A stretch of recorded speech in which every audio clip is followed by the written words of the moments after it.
Deep in the Appalachian Mountains, the forest holds secrets too dark to explain.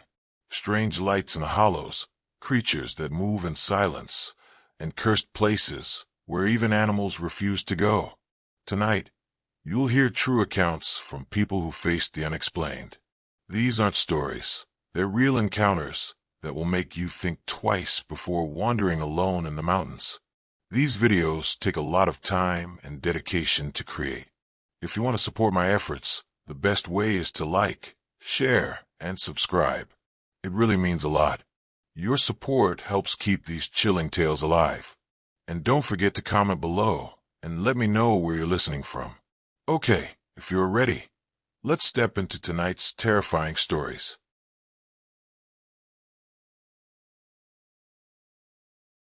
My name is Daniel Carter. I was born in 1981 in a small coal town tucked into the Appalachian Mountains of West Virginia. To most people outside the region, these mountains are just another range on a map. But for those of us raised here, the ridges, the hollows, and the deep forest valleys are more than just land.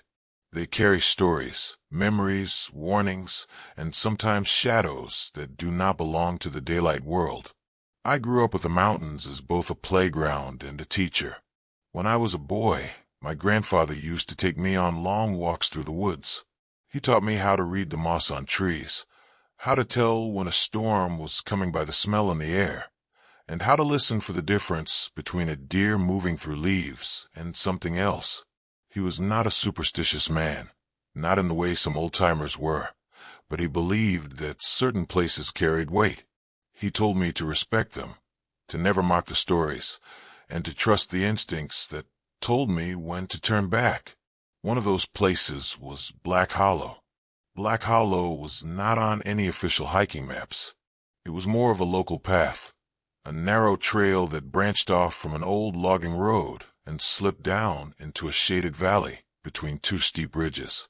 I first heard the name when I was maybe 10 years old.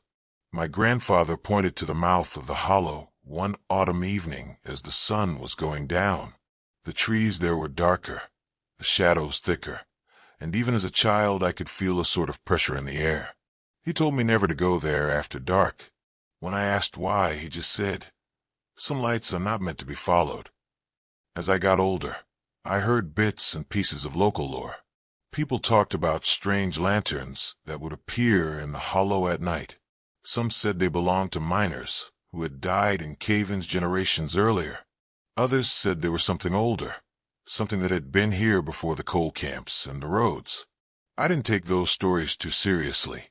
Folks in the mountains love a good ghost tale, and most of them never leave the county. So legends grow like vines in the dark. By the time I was in my 20s, I had turned into something of a hiking addict. I spent most weekends out on trails, carrying only a backpack, a knife, and sometimes a cheap camera. I liked being alone in the woods. There was a peace in the silence, a break from the noise of everyday life. Black Hollow became one of my favorite trails, despite my grandfather's warning. In daylight, it was beautiful. The trees leaned close together, their branches forming a canopy that filtered the sunlight into green and gold.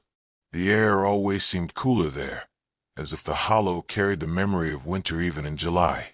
On September 10th, 2005, I made a decision that still haunts me. It was a Saturday, clear and mild.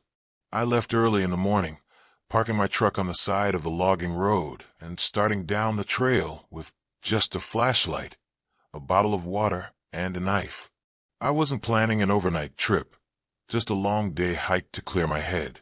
I walked slowly, enjoying the way the sunlight slipped between the trees and the sound of leaves crunching under my boots. The deeper I went, the quieter it became. Even the birds seemed to avoid the hollow. Around midday, I stopped to eat a sandwich and drink water near a moss-covered rock. I thought about turning back then, but something in me wanted to keep going. The deeper trails always held a kind of pull, as if the forest itself was daring me to see how far I would go. I lost track of time. That was my first mistake. The sun was already dropping when I realized I was still deep inside the hollow.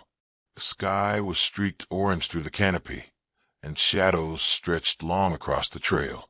A sharp unease crawled over me, the kind I usually got when a storm was coming, but the air was still.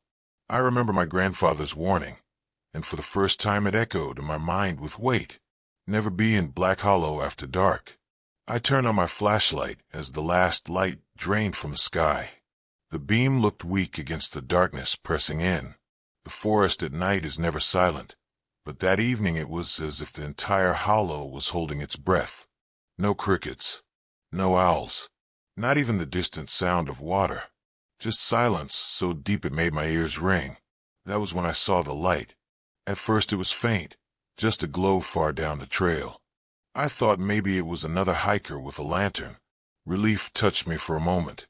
If someone else was out there, maybe I could follow them back. But as I watched, I realized something was wrong.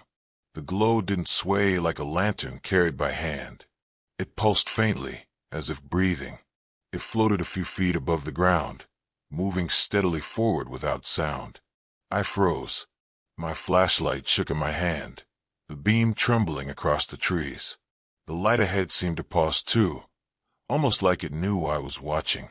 Then, without warning, it began to move toward me. Panic shot through me. Every instinct screamed to run, but my legs felt heavy. The glow grew closer, steady and patient, closing the distance without haste. My mind raced for explanations. Fireflies clustered together, swamp gas, even the reflection of my own light. But none of them fit. This was no trick of the eyes. This was something real, and it was coming straight for me. I finally broke free of my paralysis and turned to run. Branches tore at my arms, and my pack slammed against my back as I sprinted up the trail. I didn't look behind me, but I could feel it there, pressing against the air, following. My flashlight flickered, then steadied, and for a sick moment I thought I heard footsteps behind me, though the ground was soft with leaves. The trail stretched on like a nightmare. My lungs burned, my legs screamed, but still I ran. When I burst out of the hollow and onto the ridge where the trees thinned, I dared to glance back. The light had stopped.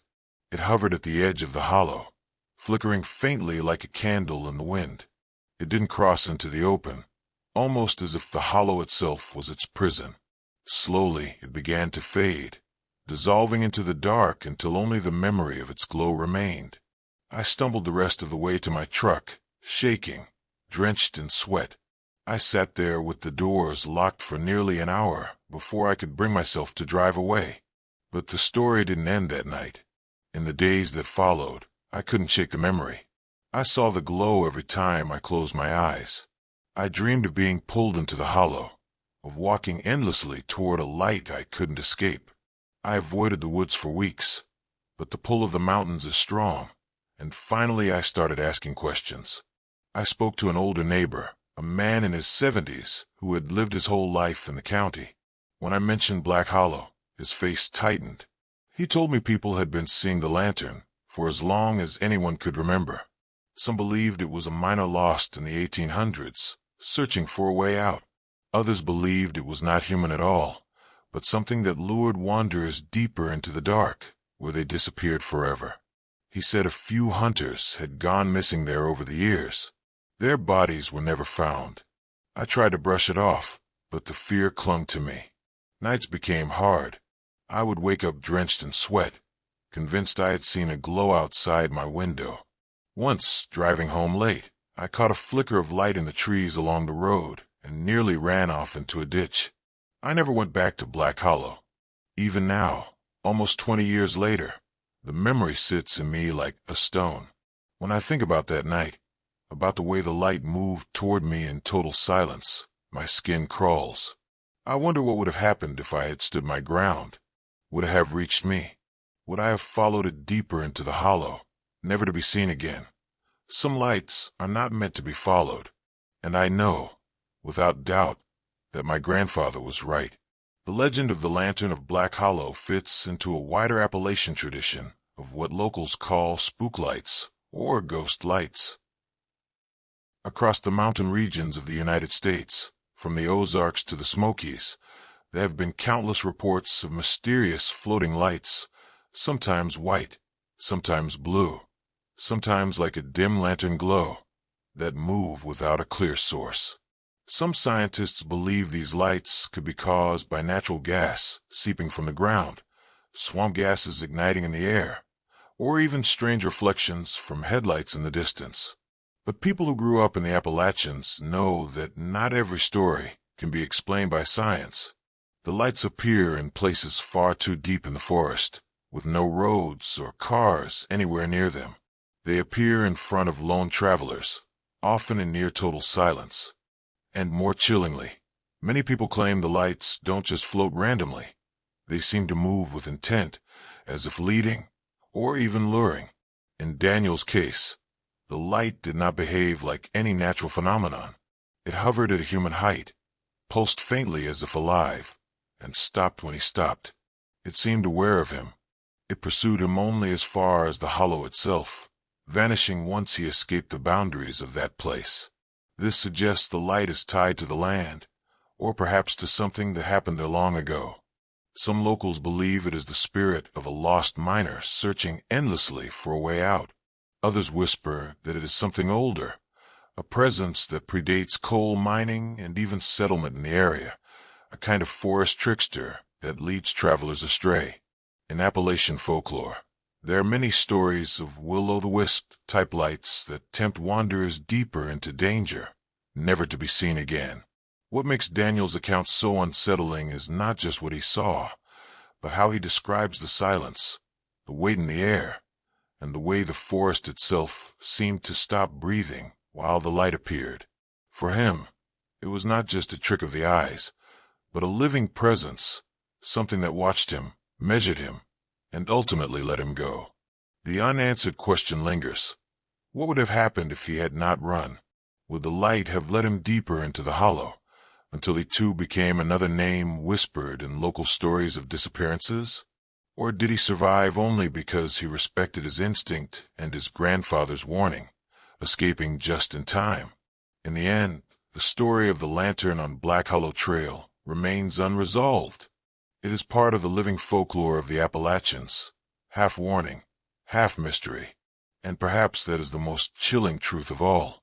Some lights, no matter how inviting, are not meant to be followed.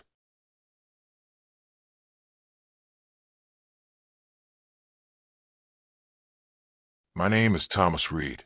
I was born in the mountains of North Carolina, just outside a small town called Boone. Growing up in the Appalachians, I always knew the land had its secrets. Some were beautiful, like hidden waterfalls, wild berries, and trails known only to hunters. Others were darker, like the sudden cold spots in the forest where no birds sang, or the old abandoned cabins that children were dared to enter, but adults avoided without explanation. I was never the type to believe much in ghost stories. My father was a logger. My mother worked at the local school, and life was simple, practical. I heard the same legends every Appalachian kid did: witches, haints, things that stalked the ridges at night. But I treated them as nothing more than stories. I spent my teenage years fishing, hiking, and later hunting deep into the backcountry. By the time I was in my 30s, I considered myself a man who knew the woods well enough to separate fact from superstition. That belief shattered in the fall of 2012. It was October, one of those crisp evenings when the trees were burning with red and gold, and the air smelled of leaves and wood smoke. I had been bow hunting deer that day, setting out early before dawn and hiking up toward Raven's Gap, a narrow pass between two ridges about an hour from town. The gap was a quiet place, rarely used except by hunters and the occasional hiker. I didn't see much game that day, only a few does too far off to take a shot. As the sun began to dip behind a ridge, I decided to call it and make my way back. The forest was painted orange with the last light, and a thin mist had started creeping up from the lower ground. It was beautiful in the kind of way that made you stop and breathe it in, but also unsettling, because in the mountains, beauty and danger often walked hand in hand. I was halfway down the trail when I heard it, a slow, deliberate crack of branches behind me. At first I thought it was another hunter, maybe heading back late. I stopped, waited, but saw nothing. The forest grew still. Then, after a moment, another sound, closer this time. The unease that spread through me was sharp and cold. I know the woods well enough to tell the difference between a deer, a bear, or a person. This was none of those. The steps were too slow, too heavy, almost measured. I tightened my grip on my bow and continued, my pace quickening. The trail twisted down through the gap, and shadows stretched long across the trees. That was when I saw it. At first, I thought it was just a tree out of place, something tall and narrow standing at the bend of the path. But as my eyes adjusted, I realized it was moving. It stepped forward into the fading light, and I saw it clearly. The creature was tall, easily over 7 feet, and impossibly thin, with arms that seemed too long for its body. Its head was narrow, almost featureless except for 2 pale, reflective eyes that caught what little light remained. Its skin looked gray, stretched tight like old leather. Every part of me wanted to run, but my body locked. It moved closer, slow and deliberate, its long arms swaying slightly. I felt a strange pressure on my chest, as if I wasn't just seeing it, but it was seeing me in some deeper way. Fear turned into raw panic. And then, before I even thought about what I was doing, my body reacted. I swung, with all the strength in me. I lashed out with the bow still in my hand, striking the creature across its shoulder and neck. It staggered back, more surprised than hurt, its long arms flailing as if it didn't expect me to fight. That moment was all I needed. I ran. I tore down the trail, heart hammering, not daring to look back. My boots pounded the dirt. My breath came in ragged gasps, and every step I expected to feel those long arms reaching for me. Somehow, I reached my truck, threw myself inside, and sped down the mountain road without a second glance. When I finally reached home, I slammed the door shut, locked everything, and sat in the dark of my living room, trying to calm down. My rational mind tried to explain it away. Maybe a man in a mask, maybe the light playing tricks, but the memory of those pale eyes followed me even with my eyes closed. I thought it was over, but that night I learned it wasn't. I woke up around 2 a.m. to a noise outside my bedroom window, a slow scrape like fingers against glass. My heart froze. My house sat on a slope, with my bedroom window looking out toward the woods. I lived alone, and no neighbor was within shouting distance. I stayed still, listening, praying it was a branch. Then, faintly, I saw it. A tall, dark shape standing just beyond the edge of the yard, pale eyes reflecting the moonlight. Watching, my stomach turned to ice. Somehow, impossibly, it had followed me. From Raven's Gap, down the mountain roads, all the way to my home. It had not attacked on the trail, but had not forgotten me either. For weeks after that night, I barely slept. I would catch glimpses of movement near the tree line, tall and silent. Sometimes at dusk, sometimes deep into the night. I never saw it up close again, but I always felt its eyes on me. The sense of being watched became constant. I stopped hunting alone. I stopped hiking Raven's Gap altogether. To this day, I don't know what it was. Some locals I later spoke with said they heard of a watcher in those woods, a tall, faceless thing that followed people who disturbed it. They said it didn't always attack, but once it saw you, once you fought against it, it would never stop watching. I don't know if that's true. All I know is that I saw something in the Appalachians that night that should not exist, and though I escaped with my life, I have never truly escaped its gaze. And even now, years later, on quiet nights when the mist settles low and the woods fall silent, I sometimes feel it still, standing just beyond the trees, waiting. The experience Thomas Reed describes is one of the most terrifying encounters reported in the Appalachian Mountains, and it connects to a much older pattern of stories from the region. At first glance, what he saw could be labeled as a cryptid, one of those tall, thin creatures that sometimes get lumped into categories like Slender Man or stick figures. But what makes a story different is the way the thing reacted. the way it followed him home, and the way its presence lingered long after the first encounter. Appalachian folklore is full of entities that don't just appear in the woods, but actually follow people back into their lives. Some old-timers call them watchers or shadows of the ridge. Unlike ghosts, which stay bound to one place, these figures seem attached to the person they encounter. Once seen, they continue to appear, often just at the edge of vision, waiting. The description Thomas gives, a tall, impossibly thin figure with pale eyes, arms too long for its body, and a featureless face, lines up closely with oral stories from both the Cherokee and early settlers. The Cherokee warned of a tall man-shaped being that could follow hunters silently and take away their strength. Settlers told of the Night Watcher, an inhuman guardian said to stalk Raven's Gap, chasing off anyone who stayed too long near the pass. Both traditions describe the same pattern, a thing that watches first, then follows. And always, the warning is clear. If you fight it, you make yourself known to it forever. Skeptics might argue that Thomas simply encountered a bear standing upright or a trick of shadows. Panic in the woods can make the mind invent things. But Thomas was a lifelong hunter, a man who knew bears, bobcats, and even the odd Black Panther sightings reported in those hills. He swore this was something else. Others point to sleep paralysis or stress hallucinations for the nighttime encounters. But that doesn't explain the physical confrontation in Raven's Gap, the swing of the bow, the staggering movement of the figure, and the raw instinct that drove him to run. Nor does it explain the fact that weeks later, he continued to see the tall shadow at the tree line near his home. The most unsettling part of Thomas's account is not the fight itself, but what followed. He escaped, yes. He hit the thing and fled, reaching his truck and his home. But in the act of striking it, he may have done more than defend himself. He may have marked himself. Many mountain stories warn that acknowledging or touching a supernatural being gives it power over you. Ignoring a watcher, or running before it notices, may allow you to escape. But standing your ground, making contact, or showing defiance may invite it to attach itself to you personally. That could explain why the creature followed him down from Raven's Gap, a place where it might otherwise have stayed.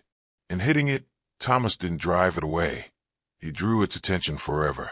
From that night onward, it didn't just guard the gap. It guarded him. Another question lingers. If this thing could follow him all the way home, if it could stand outside his window at night, why didn't it attack directly? Why didn't it break in and finish what it started? One explanation is that it didn't need to. Appalachian watchers aren't always described as killers. Sometimes they are tormentors. They sap sleep, instill paranoia, and watch until a person breaks down. For Thomas, the real horror was not death, but the constant feeling of being observed, never safe even in his own home. Another possibility is darker still. Maybe it was waiting. Waiting for another night, another moment of weakness, another chance when he would be alone in the woods again. Many legends describe these creatures as patient beyond human measure, able to wait years for the right moment. There's one final twist that makes Thomas's story more chilling. In the months after his encounter, he noticed the figure less often. He assumed maybe it had gone, or maybe his mind had finally let go of the trauma. But what if the absence was not relief, but strategy? If the creature was tied to him because of that violent strike, it may not have vanished at all. It may simply have grown better at hiding. It may be closer than ever, waiting in silence. And Thomas might only see it again when it finally chooses to act. The Watcher at Raven's Gap is more than a cryptid sighting. It is part of an older Appalachian pattern. Entities that observe, pursue, and attach themselves to individuals who cross a certain line. Whether it is a trick of the mind, a spirit of the ridge, or something older that walks these mountains, one truth remains. In Appalachia, when you feel eyes on you in the woods, you are not wrong.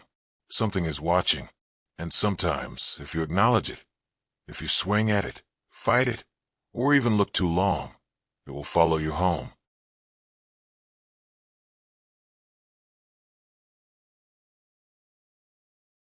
My name is Samuel Price.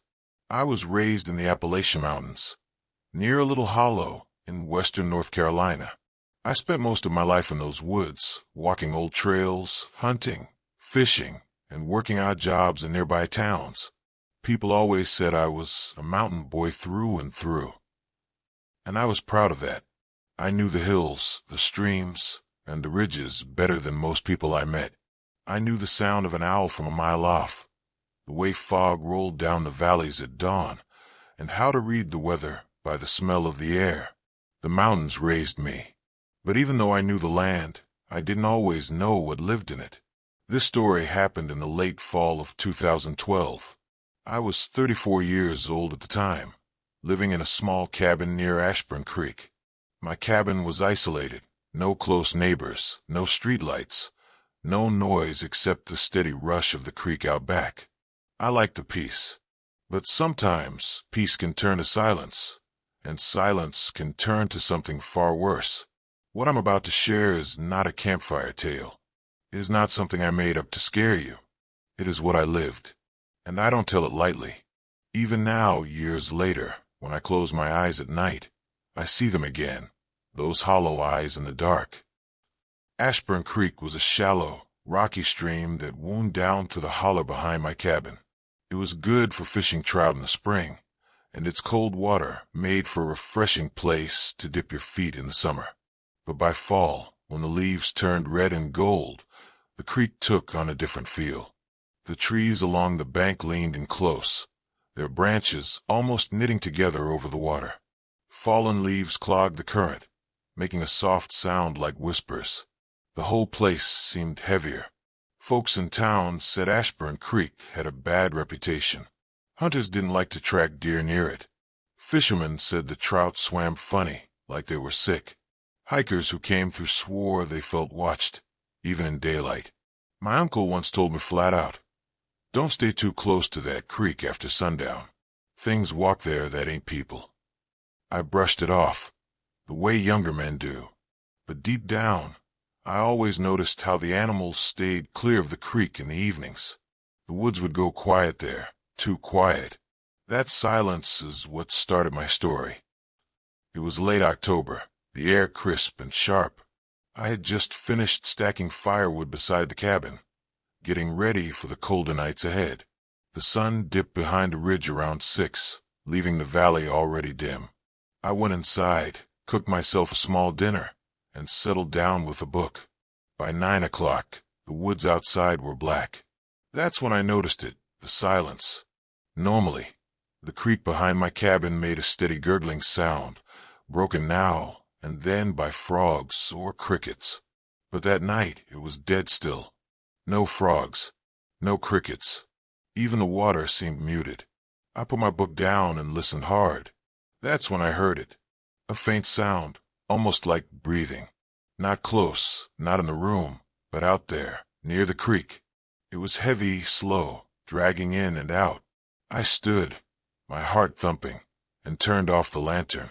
The cabin fell into shadow, and I crept to the window. The moon was half full, lighting the creek in pale silver. And I swear, just for a moment, I saw something standing by the water. It was tall, too tall for a man. Thin, pale, its head tilted as if it were sniffing the air. I blinked, and it was gone. I told myself it was a trick of the light, or a shadow from the trees. But the breathing, that heavy, wet sound, stayed in my ears long after I lay in bed that night. For the next week, little things kept happening. I'd find strange footprints by the creek. Not boots, not animal tracks, but long, narrow prints that sank deep into the mud. Too long for any man I knew. I'd wake up in the night and feel like someone was standing outside my cabin, just past the walls. Once, I thought I saw a face in the window, white hollow, with pits where the eyes should be. When I rushed to the door, nothing was there. I stopped going out after dark. I kept the lanterns burning later, but somehow that only made the shadows inside seem darker. One afternoon, I found my back door wide open. I knew I had bolted it. Inside, nothing was stolen, but there were wet footprints across the floor, leading from the door to the creek side of the cabin. They dried up before I could show anyone. That was the night I stopped pretending it was my imagination. It was early November when everything came to a head. I had just settled in for the evening when I heard it again. The breathing. This time louder. Closer. The cabin walls almost seemed to hum with it. I couldn't take it anymore. I grabbed my flashlight, loaded my old hunting rifle, and stepped outside. The night was clear and bitter cold. My breath steamed in the air. The creek shimmered under the moonlight. And that's when I saw them. Not one, but 3 figures stood across the water. They were tall, thin, their limbs too long, their skin pale like bone. Their heads were hairless, smooth, with nothing but hollow pits where eyes should be. They weren't moving, not at first, just standing there, shoulder to shoulder, facing me. My flashlight beam shook as I raised it, but no matter how I angled the light, their faces stayed in shadow. Then, as if one, they tilted their heads to the side, that same slow, unnatural angle. The breathing sound deepened, echoing off the trees, and I felt it in my chest like a vibration. I raised the rifle, my hands trembling, but before I could pull the trigger, they stepped into the creek. The water should have splashed. It didn't. They glided across, their feet not disturbing the current. I stumbled backward, heart hammering, and slammed the cabin door shut. For hours, I heard them outside, moving, breathing, scratching against the walls. And then silence. I didn't sleep. At dawn, I stepped outside, and everything looked normal. No tracks, no damage. The creek babbled again like nothing had happened. But I knew they were real. For the next month, I saw them often. Sometimes only one, sometimes more. Always near the creek, sometimes closer to the cabin. Once, I woke to find one standing at the foot of my bed, its hollow eyes fixed on me, its face inches away. I couldn't move, couldn't breathe. Then it was gone. I stopped eating, stopped working. My life became a waking nightmare of waiting for them. One night, desperate, I went to see an old Cherokee woman who lived farther down the mountain. People said she knew the old ways, the stories the settlers had forgotten. I told her what I had seen. She listened, then nodded slowly. She said the things I described were called the Hollow Ones. They were not spirits of the dead, but something older. Not alive, not dead, but bound to the creek, feeding on fear. Then she told me the worst part. Once the Hollow Ones notice you, they don't stop. You can move. You can pray. You can fight. It doesn't matter. They will follow you. They will breathe in your dreams. And they will take from you, little by little, until nothing is left. Her only advice was simple. Don't look into their eyes. Don't acknowledge them. Don't let them know you see. But it was too late for me. Because every night, when I close my eyes, I still see their faces. And every morning, when I wake, I hear that breathing in the corners of my cabin. They never left. That is my story. That is my truth. The Hollow Ones of Ashburn Creek are real. I don't care if anyone believes me. I only care that maybe, if you find yourself near a lonely creek in the Appalachians, and you hear the woods fall silent, you'll remember this. Don't look. Don't listen. Don't breathe too loud. Because once they know you see them, they will never, ever let you go. The story of Samuel Price and his encounter at Ashburn Creek is not an isolated one. What he lived through echoes dozens of whispered accounts from the Appalachian Mountains, stretching from Kentucky into West Virginia and the Carolinas. To locals, this isn't just a ghost story. It's part of a living tapestry of warnings passed down through generations. The figure Samuel describes matches what some locals call a hollow one. Unlike ghosts, Hollow Ones is said to be the leftover shells of people who died violently in the mountains. Not truly alive, but not completely dead either. They wander looking for warmth, sound, or life to fill the emptiness inside them. Their presence is marked by silence. Crickets stop, owls go mute. Even wind seems to hold its breath when one is near. This detail matches Samuel's account. The entire forest grew unnaturally still before he first heard the dragging footsteps. Old hunters used to say, "If the mountain goes quiet, you should too, or else something hollow will notice you." Samuel is not the first to experience something there. Over the last century, multiple accounts have surfaced. 1912, a logger named Amos Clary vanished near Ashburn Creek. His axe was found lodged into a tree trunk, but his body was never recovered. His family claimed he had spoken of a man without a face, watching him days before his disappearance. 1937, two brothers camping near the creek told townsfolk they saw a tall, thin figure moving between the trees at night. They left their camp and hiked 12 miles barefoot just to escape, abandoning all of their gear. 1964, a young woman from Boone reported being followed home from the creek by a pale figure. For weeks, she claimed it stood at the edge of her property line, just inside the tree line, always watching but never crossing into the open. 2003, a group of college students exploring Ashburn Creek for ghost stories came back shaken, saying they heard heavy dragging footsteps circling their tent. When one of them shined a light outside, the beam landed on something tall and gray, standing too still to be human. None of them stayed past that night. When Samuel's story spread, older locals nodded knowingly. To them, it wasn't a surprise. It was a continuation of the same curse that had always hung over that stretch of forest. Most Hollow One stories end with people running and escaping. Samuel's case is far more disturbing because the figure did not stay in the woods. It followed him to his home. Why? Some Appalachian lore suggests that Hollow Ones are drawn to human energy when it is stirred by fear or defiance. Samuel fought back. By throwing his lantern, by standing against it, he gave it a reason to remember him. Just as in Story 2 with the Watcher, confrontation can serve as an invitation. It's possible Samuel carried something of the forest back with him. A curse, a shadow, or simply the creature's attention. And once a Hollow One notices you, it rarely forgets. Skeptics, of course, attempt to explain it. Some suggest it could have been a starving black bear, standing upright and mangy enough to look unnatural in the dim lantern glow. Others say Samuel's exhaustion, hunger, and isolation created hallucinations. Night in the Appalachians can do strange things to the mind. But those arguments falter when you consider the consistency of accounts across decades. So many unrelated witnesses describe the same impossibly tall figure, the dragging footsteps, and the feeling of being followed. If it were only the imagination, why would stories match so closely across generations? What truly makes Samuel's story haunting is not just his night at the creek, but the aftermath. Even months later, he continued to hear dragging steps outside his cabin. He caught glimpses of tall shadows retreating into the tree line.